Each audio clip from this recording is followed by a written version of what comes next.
Hello everyone, अगर आप नए हैं तो मेरे चैनल पर स्वागत है और अगर आप हमेशा देखते आए हैं तो वेलकम बैक। आज की इस वीडियो में मैं आपको लेकर जा रही हूँ मराठी शादी के उन रिवाजों की तरफ जो हल्दी से पहले होते हैं और जिन्हें देखकर मुझे लगा कि परंपरा सिर्फ निभाई नहीं जाती, वो दिल से महसूस होती है। इस वक्त ब्राइड तैयार हो रही थी आगे के रिचुअल्स के लिए और मैं भी उस तैयारी में थोड़ी सी सहायता कर रही थी। पूरा घर एक प्यारी सी भाग दौड़, एक हल्का सा एक्साइटमेंट और एक बहुत ही नरम गर्माहट से भरा हुआ था। क्योंकि ये ग्रीन का ही लड़कियों का ये सिंबल वाह अभी पूजा हुआ क्या? एक तरफ तैयारी तो चल रही थी, उसी बीच एक दीदी आ गए चूड़ियाँ लेकर। वो बहुत सारी चूड़ियाँ अपने साथ लेकर आई थी। उसके बाद क्या किया उसने, वो पूरा एक बड़ा सा थाली में चूड़ियों को भर के रख दिया और उन्होंने बहुत सारी चूड़ियाँ ब्राइड के हाथ से मैच करके निकाली। फिर उनमें से कुछ खास चुनी जो शादी के लिए शुभ मानी जाती हैं। फिर रस्म के मुताबिक चूड़ियाँ पहनाने से पहले ब्राइड को अपना दाएं पाँव यानी कि राइट लेग सबसे पहले उस सीट पर रखना होता है जहां वो बैठेगी। उसके बाद ब्राइड और जो दीदी है जो चूड़ी पहनाने वाली है वो एक दूसरे को टीका लगाती है। फिर वो आशीर्वाद लेती है और तब जाकर चूड़ियाँ पहनाना शुरू हो जाता है।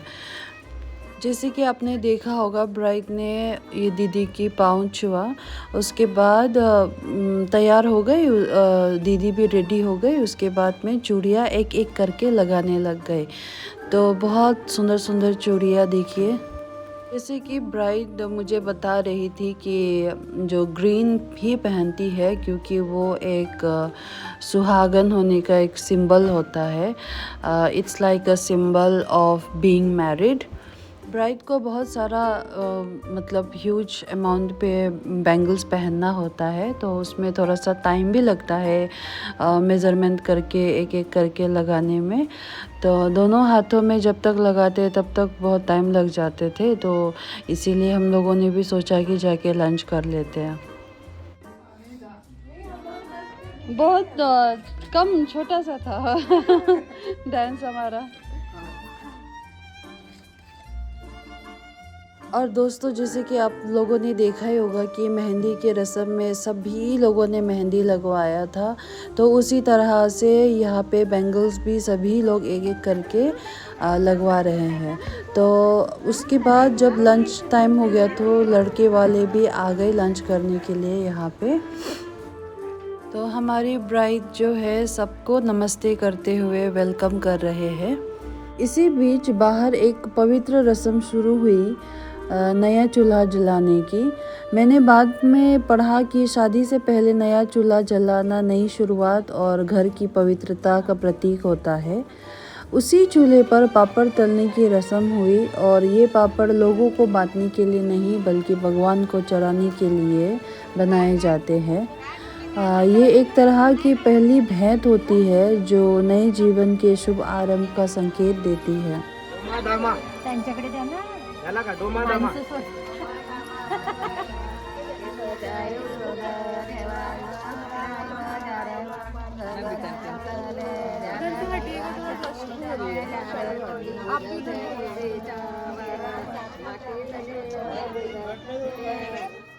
चूल्हे की गर्माहट अभी भी हवा में थी कि तब उन्होंने पत्थर की पुरानी चक्की निकाली जिसमें आमतौर पर चटनी पीसी जाती है। उसी पर दाल को हाथों से पीसा गया और मुझे तब पता चला कि ये दाल भी भगवान को अर्पण के लिए ही तैयार होती है। उसी दाल से बनाए गए पकोड़े भी सिर्फ भगवान को चढ़ाए जाते हैं। चूड़ियाँ भले ही लाल हो, हरी हो और सुनहरी चूड़ियाँ, हर एक चूड़ी एक आशीर्वाद की तरह पहनाई गई थी। अब तक रात गहरी हो चुकी थी, लेकिन एक कोने में चूड़ियाँ पहनाने का सिलसिला अभी भी चल रहा था। धीमी रोशनी, हल्की सी शादी वाली खुशबू और बीच में वो सुंदर सा गुनगुनाहट। उस माहौल में एक अलग ही सुकून था। और अब मेरी बारी आ चुकी थी। मैंने भी हरा सुनहरी जोड़ा पहना। जोड़ा ही नहीं बल्कि मैंने पूरा पूरे 12 जोड़े पहने। और थोड़ा सा स्ट्रगल ज़रूर हुआ था, लेकिन वो रस्म का हिस्सा बनने का एहसास इतना बहुत खूबसूरत था कि वो स्ट्रगल जो है उसका कोई महत्व था ही नहीं। जब ये आंटी चूड़ी पहना रही थी मुझे, तो एकदम बचपन की याद आ गए। हमारे गांव में क्या होता है कि एवरी सैटरडे को एक बाज़ार लगता है वहाँ पे।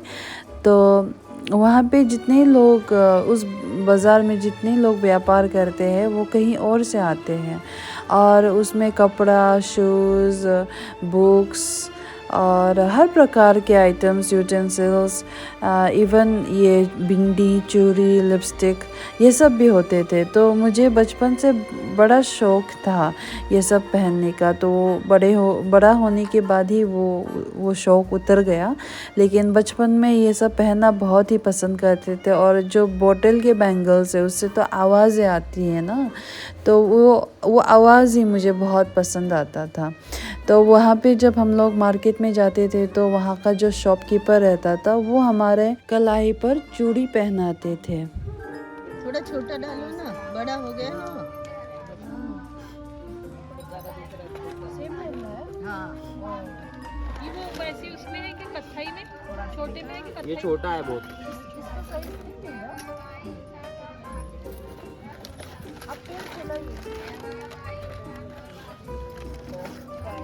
आंटी यही है लाल, कितना दूर?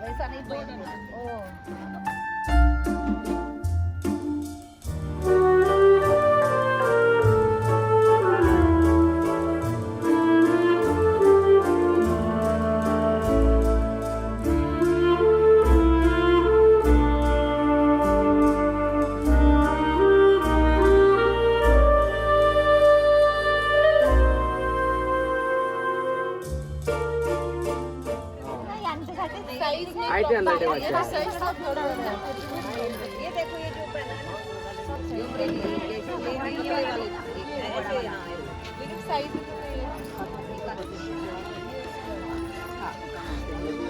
हाँ ऐसा ते अंदर ठेवून द्या बरं का, काय म्हणतात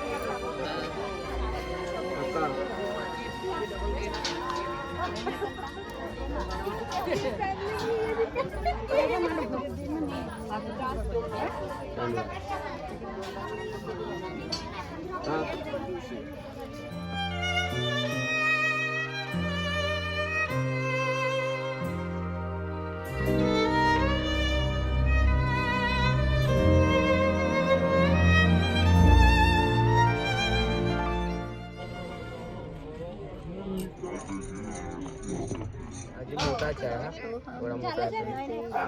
किती पाहिजे?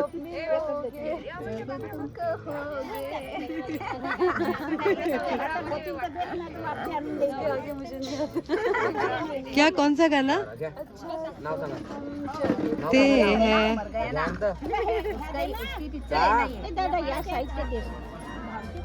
आई बाहर के घर।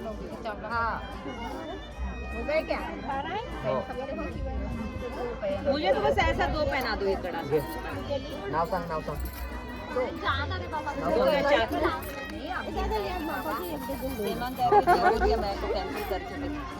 अरे तो आप तो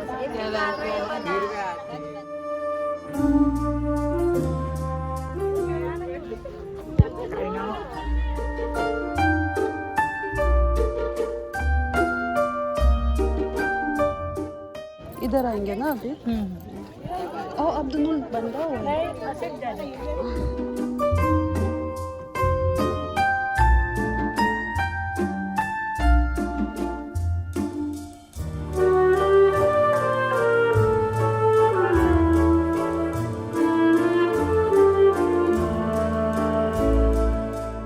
देखिए, हम लोग सब एक साथ ये शादी के लिए आए हुए थे, तो मेरी ये जो फ्रेंड्स है ये भी लगा रहे हैं चूड़ी।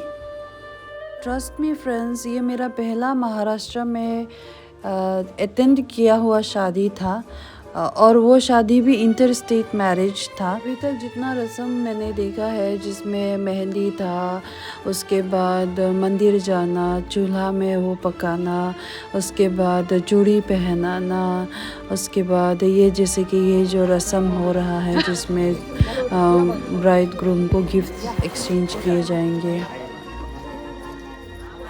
हाँ आई नो। वेट भैया, कैमरा फेस नहीं करना है आपको, कंटिन्यू में बैठना है, ठीक है? चलो स्टार्ट, लो भैया।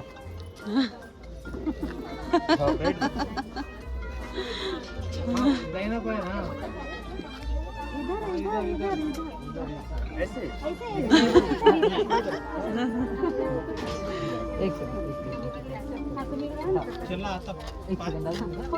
एक एक फोटो इधर ले लो। हाँ, नहीं भैया इधर ले लो, स्ट्रेट बैठना, डाउन इधर भैया। एक बार कैमरा देखना, एक बार कैमरा नहीं देखना। सुबह की रात में ये लकी पार्ट ट्रेडिशनल है उसका, वो बोलता हूँ तो अपन कर लेंगे।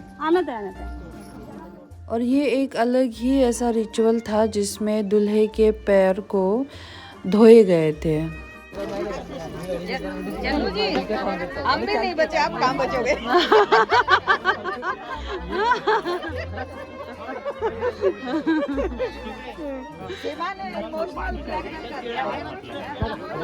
ये रस्में छोटी सी लगती है पर इसका मतलब बहुत ही गहरा होता है। पैर धोकर उन्हें शुद्ध और पवित्र माना जाता है ताकि वो आगे होने वाली सारी रस्मों में पूरे दिल से शामिल हो सके। दूल्हे के पैर को अक्सर ब्राइड के क्लोज रिलेटिव्स जैसे कि माँ, बहन या चाची धोकर साफ करते हैं और ब्राइड के पैर को कभी ग्रूम के फैमिली या फीमेल एल्डर्स धोकर तैयार करते हैं। तो इस केस में इस वाले वीडियो में जैसे कि आप देखेंगे कि दुल्हन के ब्राइड के पैर को भाभी धोएगी, भैया नहीं धोएंगे, क्योंकि वो बोल रहे थे कि भैया बड़ा है तो भैया को धोने नहीं देंगे, तो भाभी धोई है। इधर देखो भैया, आप थोड़ा आगे आना और स्ट्रेट बैठना है। हाँ बढ़िया, इतना स्ट्रेट भी नहीं बनना। ज़्यादा नहीं, और थोड़ा पैर आगे ले लोगे, पैर आगे ले लोगे। हाँ बढ़िया।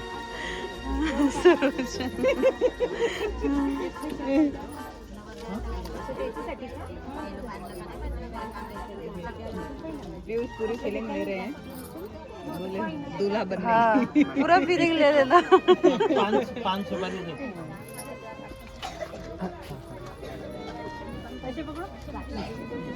इकडे समोर का व्यूज भैया इधर आ। मुझे ना ये सब देखकर ऐसा लगा जैसे दोनों परिवार के नई शुरुआत का आशीर्वाद दे रहे हो और कपल को पूरे मन से नए जीवन के सफ़र के लिए तैयार कर रहे हो। तो ये सब हो जाने के बाद देखिए एक जो बेम्बू से बना हुआ ऐसे थोड़ा सा फ्लैट वाला जो बास्केट टाइप का जो एक वो होता है, उसमें वो सामान को रखा जाता है जिसमें आई थिंक उसका सूट रहेगा, उसका पगड़ी, मतलब नेक्स्ट डे शादी में क्या क्या पहनना है उसको वो सब रख दिए गए हैं। और जो परिवार है पूरा परिवार, मौसी और ये भैया लोग मिलके इसको, और लोग बुलाते हैं ताकि थोड़ा ज़्यादा लोग हो, और इसको पकड़ना होता है ये बास्केट को, फिर उसको ऐसे गोल गोल घुमाया जाता है, उसके फिर उसको बाद में उसको सौंप देते हैं। ऐसा करने के बाद ठीक से संभाल लो, अपनी जिम्मेवारियां संभाल लो ठीक से। हाँ।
के साथ सबके साथ ये ब्लेसिंग्स और आशीर्वाद ये सब हो जाने के बाद अब आई दुल्हन की बारी। दुल्हन के लिए दुल्हन का भी प्रोसेस सेम रहेगा, वैसा ही करना है जैसे दुल्हा के लिए किया गया है। बस बस एक मिनट में ही जस्ट बोलता हूँ अभी।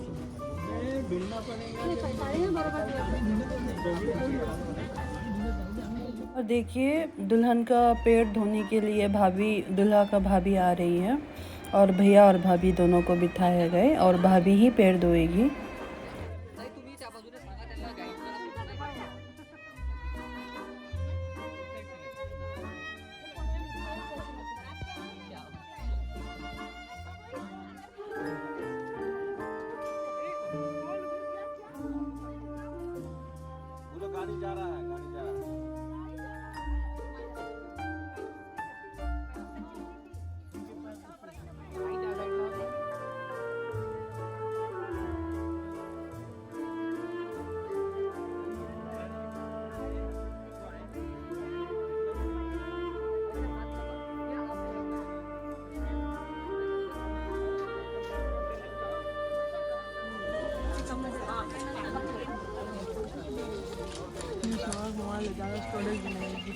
हाथ लगाओ ना दीदी को, दीदी हाथ लगाओ, हाथ लगाओ, खड़े होकर हाथ लगाओ।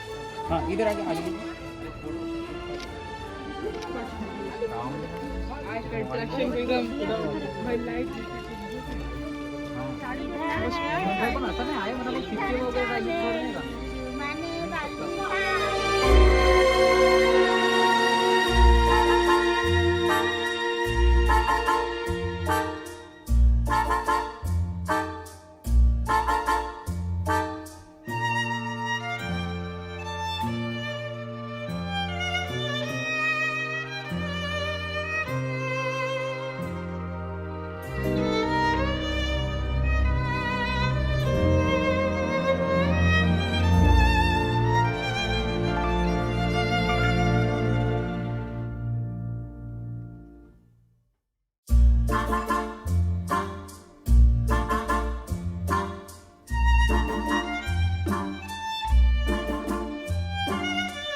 अब दूसरा अपना ही बना रहे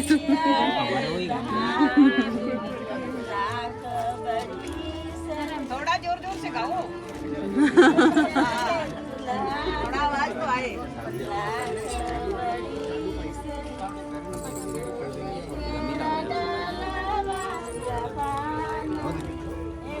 और ये एक ऐसा रस्म था जिसपे जो पुरुष है उसके हाथों पर ये पान को धागे से बांधा गया था।